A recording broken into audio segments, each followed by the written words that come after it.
When I arrived in Germany in the September of 2021, I had just two plans for Germany, and they were very simple. One, give my best to my master's program and finish well. And secondly, apply for a PhD program in the USA and then leave Germany.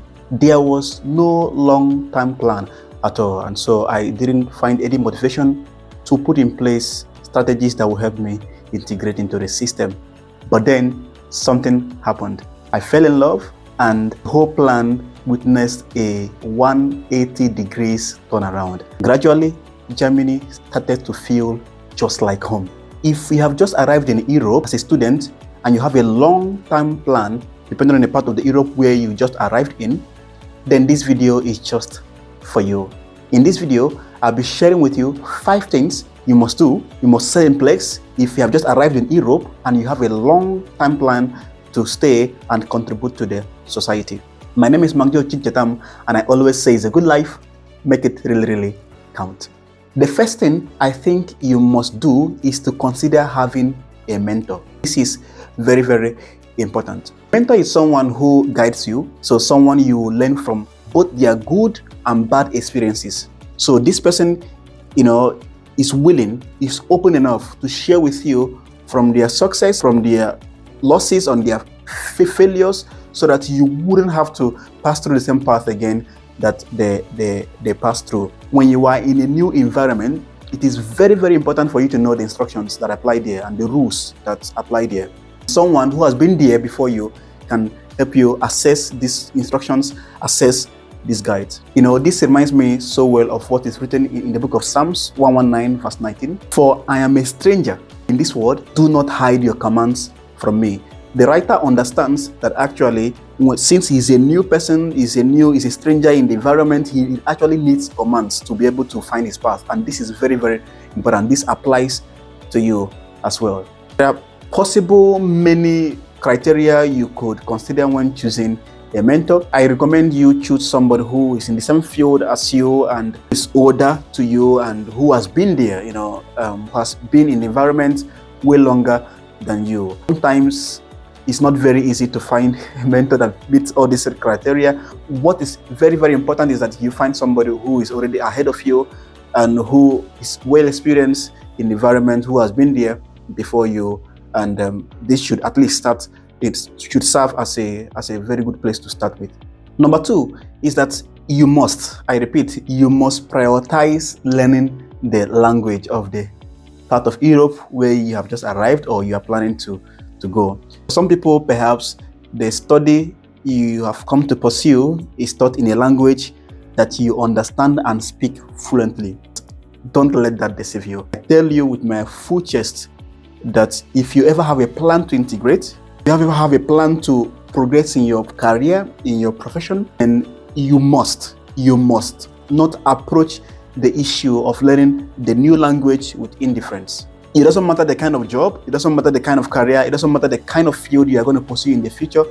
If you don't have the language skills, forget it. You are making no headway. I really hope that you listening to me or watching this video right now will really consider this very seriously and take it very seriously. You cannot contribute to the society where you are in. You have a long-term goals.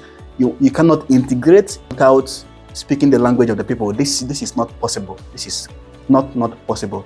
Some people may tell you, depending on if you are in the sciences, if you are in the R&D field and all those stuff, you don't need a language. That's a big lie. That's a big lie. You are not gonna work in a vacuum. You have to work with people, and if you want to be able to contribute to them, exchange ideas with them, work with them efficiently, then you must speak the language. You must really speak the language. This is very important, and don't take it very lightly. Number 3, you must open your mind. I cannot overemphasize this. I can't just say enough of this. You must open your mind. You see, traveling to a new place, as in moving to a new environment, is a whole lot of an education in itself. And there is no way ever you can acquire that education if you do not open your mind, if your mind remains tightly closed. If you hold your culture and your beliefs as perfect entities, then I assure you, you are going to miss out a lot. You're going to miss out a whole lot. Of course, truth is absolute. I believe this and I know this very, very, very well. But while the basis, I don't know how to explain this, why the basis or the foundation on which your beliefs and what views stand may be perfect, where that basis and the foundation may be perfect, the understanding of that basis may be faulty. And this is why you must open your mind. You must be willing to learn. You must be teachable. You must be humble. Celebrate your culture and hold it in a high esteem. But at the same time, I want to implore you to, enjoy the new culture where you find yourself. Food, the opinions, the mannerisms, enjoy these things. Approach them with fewer criticisms and more appreciation. With this kind of mindset, you will learn a whole lot and you will really grow. You will grow in your understanding.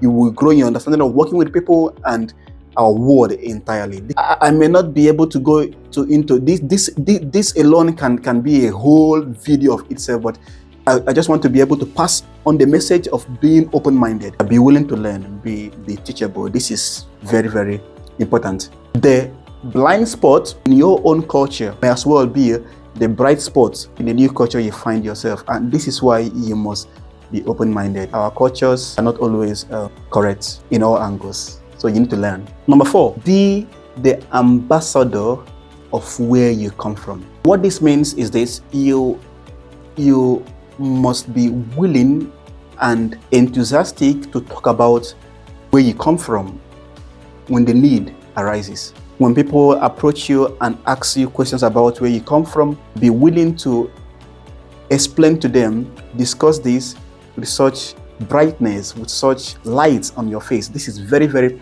important. No doubt you may encounter some condescending questions. I implore you to approach them with wisdom and kindness. Sometimes people can be really ignorant, sincerely. So you must consider as one of your responsibilities educating the locals about your culture, about your country, about where you come from. This is very, very important. Through your approach to assignments and interactions with people, embody the spirit of where you come from, embody the spirit of your nation. This is very, very important. See yourself as the ambassador, as the closest thing ever locals have in touch with where you come from. A lot of people have learned a lot of things about where you come from the media, and I tell you that can be very, very wrong. So you stand there to educate them, to make a new impression, about who you are and where you come from on these people. This will pay off, really, really big for you. I can assure you that. Number 5, you have to make friends and build network with locals in your new environment.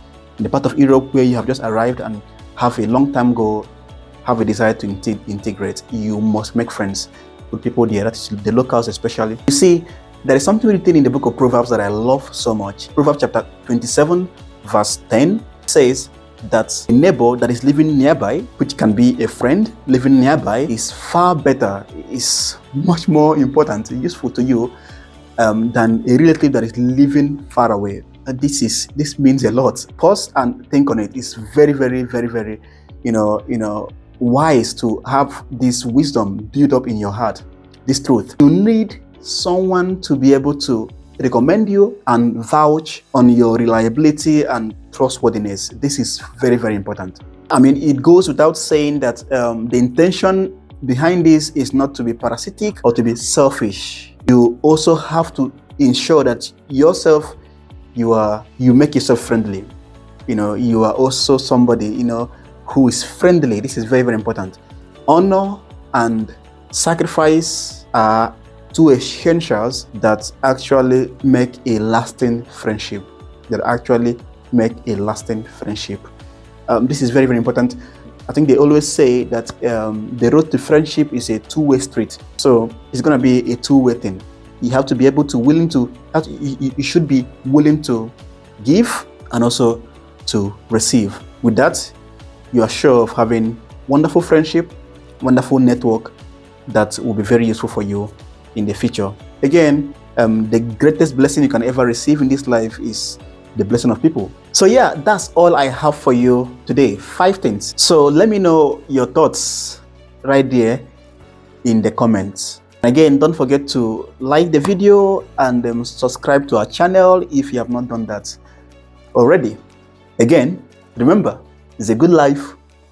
Make it really, really count.